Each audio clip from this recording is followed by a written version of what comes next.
he left to remorse. It's my faith and conviction.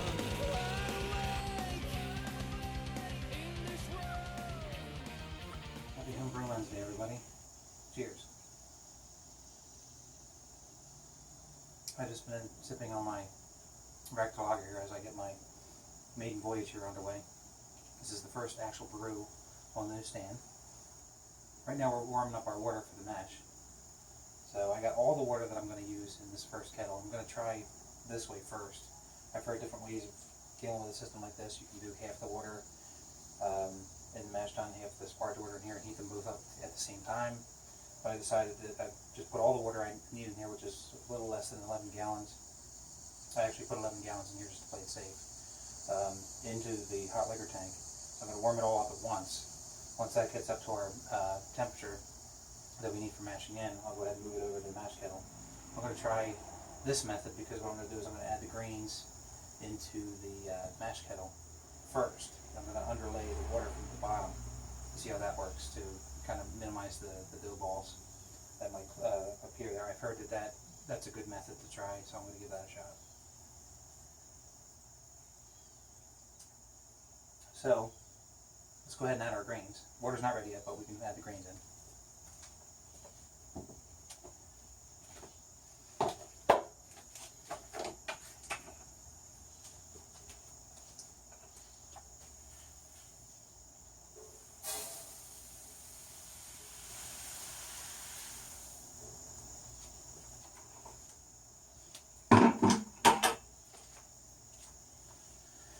So we have, what, 9 pounds of 2-row in here, a pound of carapils, and a pound and a half of Crystal 40.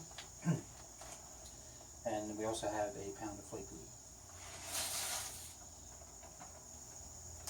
So there we go. I'm ready to roll. I'm just trying a 5-gallon batch for the first run, just to kind of get a little bit more familiar with the system before I up to 10. So stay tuned.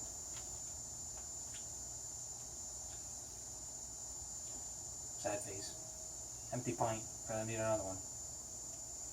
First, though, the water has been warming up for about 10 minutes. We're up to 130, and we started at about 80. There is 11 gallons in there, so I guess that's part of the reason why it's taking so long. I guess I'm just not used to heating up that much water, not used to the stand. You guys can tell me how your setups work, but maybe that's part for the course. Just learning how to do it this way.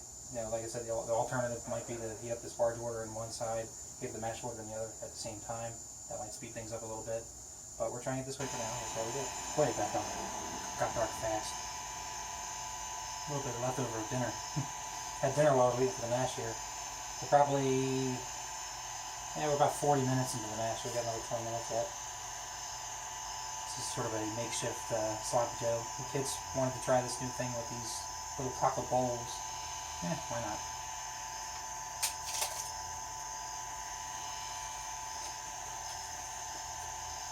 Well, the mash here has fluctuated a little bit. Every 15 minutes I can either turn the heater on or turn it off.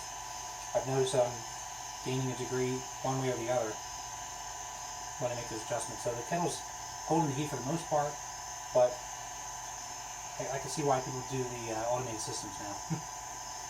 It's working. You know, just a little bit of extra TLC. I also have our hop additions ready to roll. That's the East Kent Goldings, an ounce at 60 minutes. We got the World Flock tablet and some yeast nutrient we're going to put in at 15, and some Fuggles at 5. I went ahead and grabbed a little sample. Now that we're almost done the mash for 50 minutes, a little bit of I-4 here. Checking for starch conversion.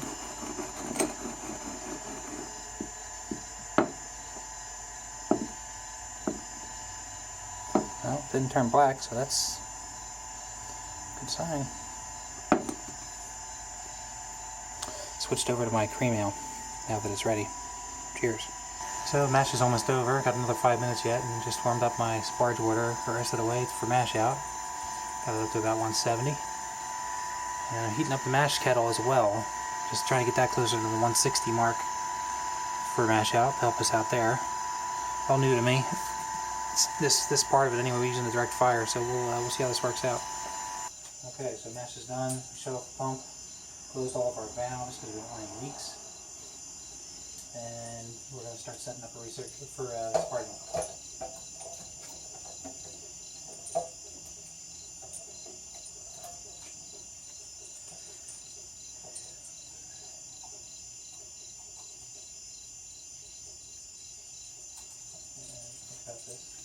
It's always a mess with the leftover in the tubes, huh?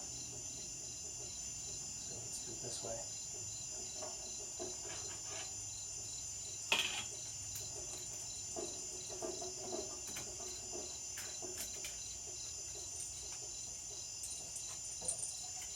Probably gonna get some spilled regardless.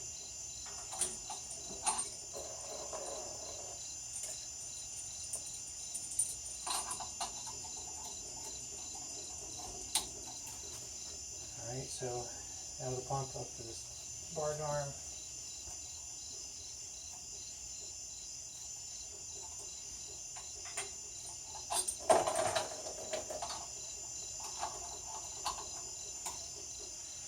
Alright, so we're going to go out of the kettle, hot liquor tank kettle, through the pump, this barge arm, and then out of the bottom of the mash kettle,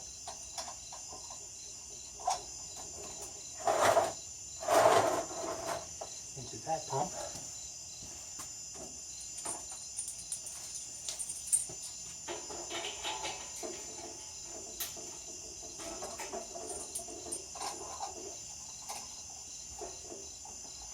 And then up into the boil kettle. Okay, so we opened up all of our valves for sparging. We got these cranked open just slightly on the pump side. The other ones are open up full all the way, so we can control our rate at the pumps. Seemed to work with the water test, so should be the same here. So I'm going to go ahead and first start with this pump. I'm going to start pumping the wort out of here into the boil kettle.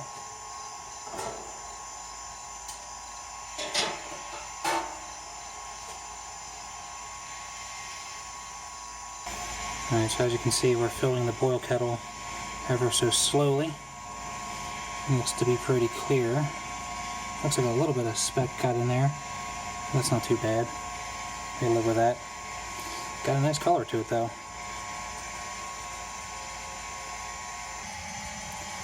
And then over here we're going to get ready to start sparging this with our sparge arm. And there it is, sparging away. So we'll keep an eye on this rate here. And we'll make sure we're sparging at a good rate. The same rate as going into the kettle. Alright, so this whole process is supposed to take about 45 minutes. So I had to play with the flow rate a little bit. A couple of times actually. I think I finally got it right, we'll see. So we got about 2 gallons in here so far into the boil kettle. Coming in real nice and slowly.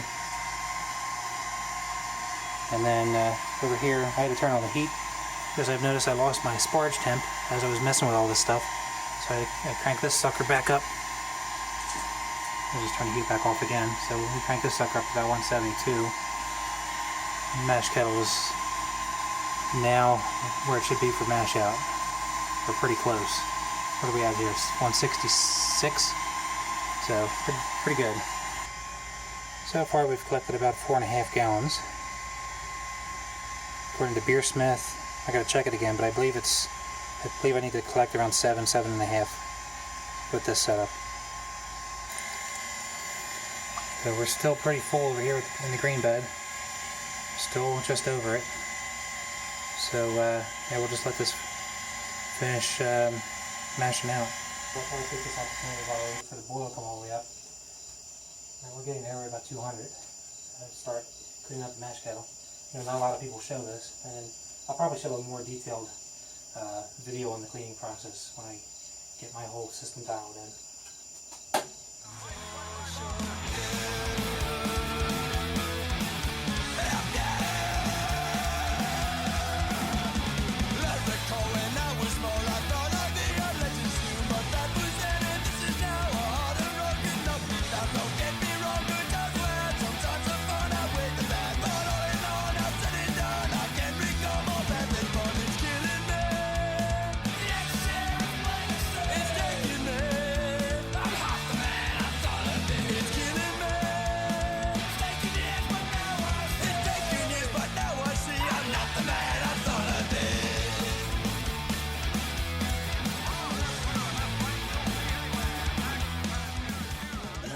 almost out. I'll run my cleaner through this here in a bit once I get the boil set up. But not too shabby. There's all the grains. I'm going to go ahead and dump that in the backyard.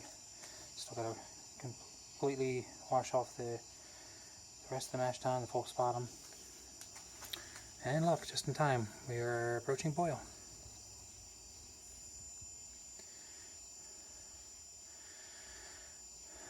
So I'd say we got a pretty good controlled boil. I just turned the flame down a little bit, and here goes the 60-minute hop addition.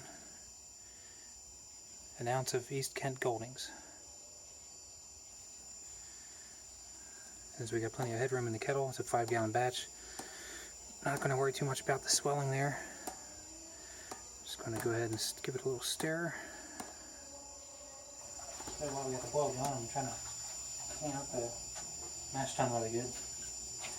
Just using my typical, what I've done with all my equipment before, a little bit of OxyClean, some water. That's it.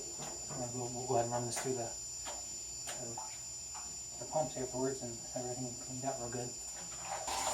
So I thought I would run some sanitizer through the pump and the lines here just as a good measure before putting everything away, at least. Since I'm done with these two kettles now, doing that with the mash tun at least. This one only had water in it, so I'm not worried about that. This one though, just plain safe. At least with the pumps on. And then I thought I would do the same with this pump and the wort chiller.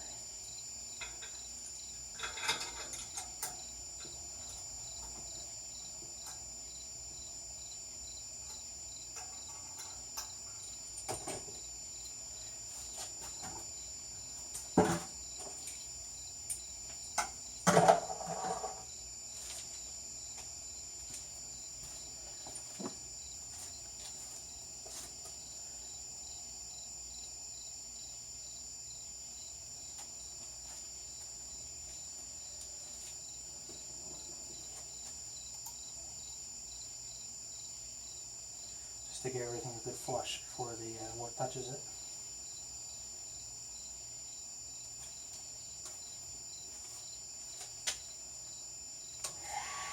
There we go. Just pump some of that sanitizer through the lines, and we'll be good to go for when the boil's over.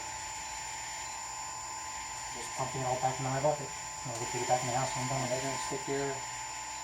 Looks like we boiled off about a half a gallon so far.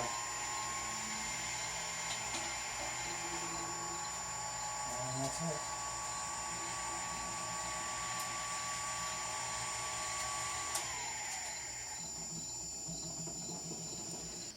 And with 15 minutes left in the boil, we're going to add in our yeast nutrient and Warflock tablet.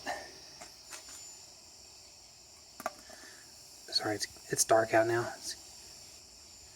There we go. Some light for you. Boiling away. We got 15 minutes left. I thought I would also take this opportunity to soak the oak cubes in the bourbon. That has to happen during the primary stage, so it has a chance to really soak in. So it sits in there for the first couple of weeks before we're ready to move over to secondary. So I like to put these in a Tupperware container. And then we need to measure out our bourbon. So for this we're going to use Knob Creek.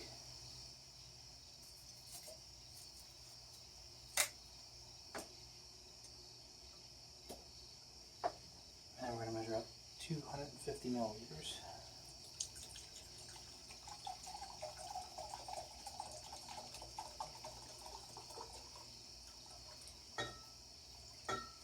Because once this is done soaking, this whole gig is going to go into the secondary as it is. The Knob Creek is what I heard is used in the KBBA original from Lexington, so I figured why not try to match them. Last time I made this recipe, it came out spot on to the original. So that's that. We're going to soak it, let it sit in there, soak. We're going to put this away on a shelf somewhere and let it do its thing for the couple weeks that we're in the primary. And with 5 minutes left in our boil, we're going to go ahead and add in our bubbles.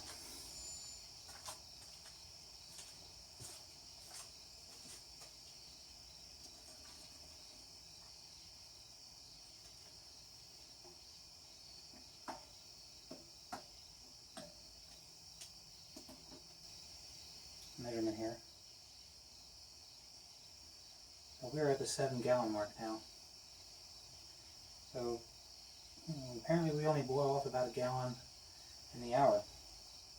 So I will have to adjust my beersmith profile, because I believe I guessed like 1.5 or 1 1/4, but we were close. So yeah, we're going to have 7 here. We're going to lose a little bit in the system. And we'll be close to what we want. We'll probably be a little over, but that's okay because I have a Speedle fermenter right here. You can see it on the camera there, but that is a 30 liter, so it is 7.9 gallons. So if we're going to put 5.5 or 6 gallons into this thing, because we are going to lose with this. When I did a water test, we did lose about a gallon and a quarter to the bottom that didn't get siphoned out. So you figure what, if we're at 7 gallons now, we're going to be pumping out 5 3/4. We might lose a little bit in the transfer somewhere, so that's 5.5 going into the fermenter. Plenty of headroom. We got 2 and some change for headroom. So we are nearing the end of the boil. So let's go ahead and set up our hoses for the whirlpool.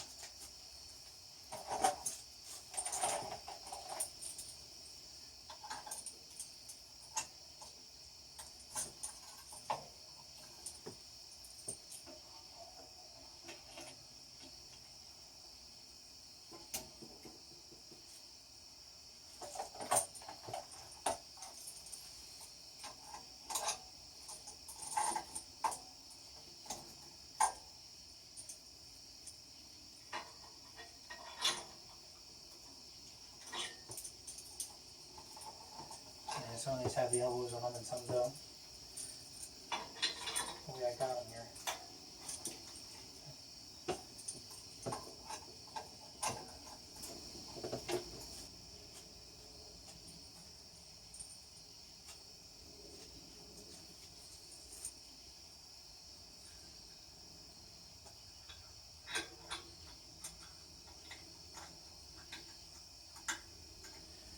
Okay, so we're going to use this opportunity to go through your chiller as well, minus the water.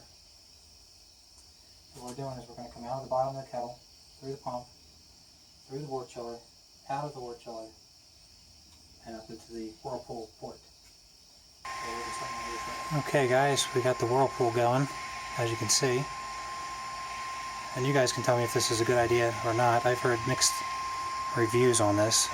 Probably seen in my last video how the whirlpool's set up. It's just 2 dip tubes that are facing in the same direction. But I'm going through the wort chiller at this point. I was told that this helps sanitize it. I know I already ran sanitizer through it, but if I didn't, that this would work, because we are putting through, pretty hot water, or wort, 202 degrees. We just got done the boil, so you guys tell me. I don't know if this is a good idea, if hops might be getting through there or not. Probably some are, I don't know. But it's working okay.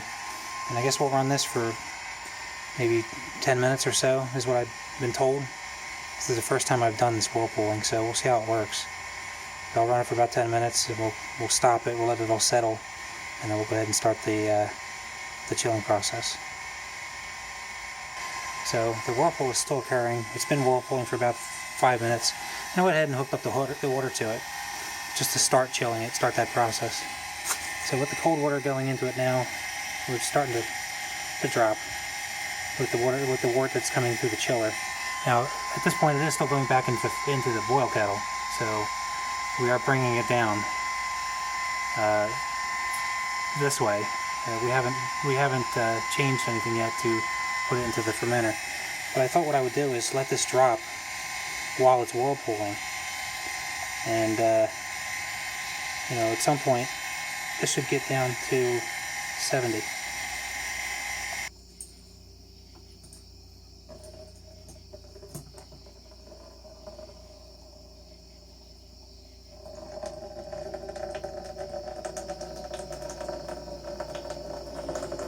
Fermenter we go. You're going into the fermenter at about 75.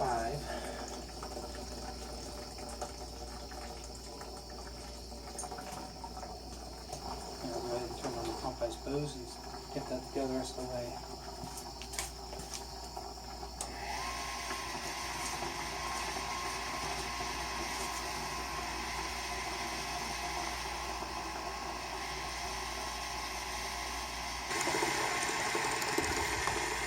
As you can see, we are collecting a little bit of the hop debris. Other than that, it looks pretty clear. And for now, I'm just putting it in this bucket just to give it some aeration before I actually put it into the speedle over there. But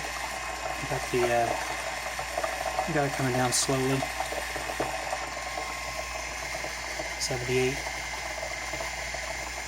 Well, it is a summer night, so the water's not the coldest going in. So there it is. I guess it worked. Most of the stuff's in the middle. But, you know, towards the end there, some of that did still get picked up and still came through the chiller. Didn't clog anything up, I can't tell. But, that's what it is. It worked. Lessons learned. Now I just have to figure out a way to improve.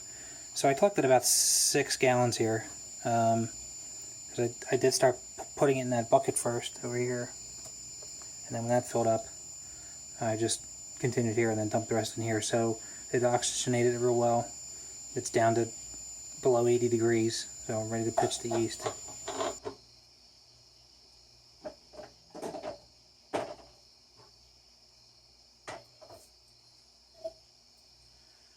This is WLP 002, English Ale.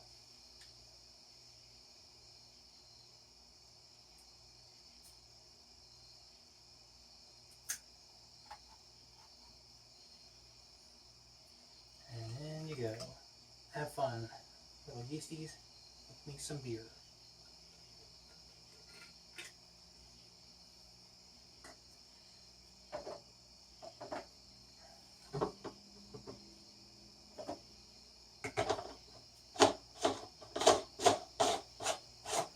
Love this fermenter. So easy to clean. Alright, so re-dunk this stuff. I already sanitized everything, but when it comes to sanitation, we'll put our bung in there. Fill this guy up with some sanitation liquid, some star sand.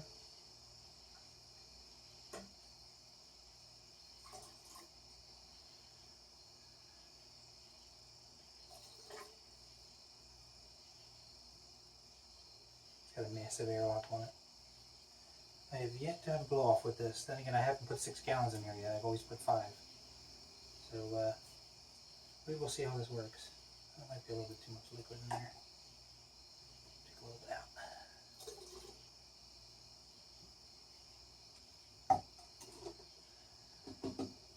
There we go. Ready to roll. So here it is in my old fridge I have sitting out here in the garage. I'll leave it in here for the primary stage.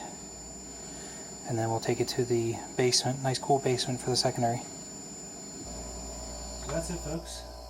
Maiden Voyage, I call it a success. A couple bumps along the way as expected. And now the cleanup, or at least the rest of the cleanup. These 2 vessels are set, that bump is set. I just have to finish cleaning out the boil kettle, the chiller, the other pump, and put everything away. So I'm going to leave you guys. I'm going to get back to this and have a happy Homebrew Wednesday, everybody. I don't have a beer in hand. I've been drinking as I've been going here, so I'm empty again. I'll reward myself with a new one after I'm done cleaning up. So I will see everybody next week, and take care.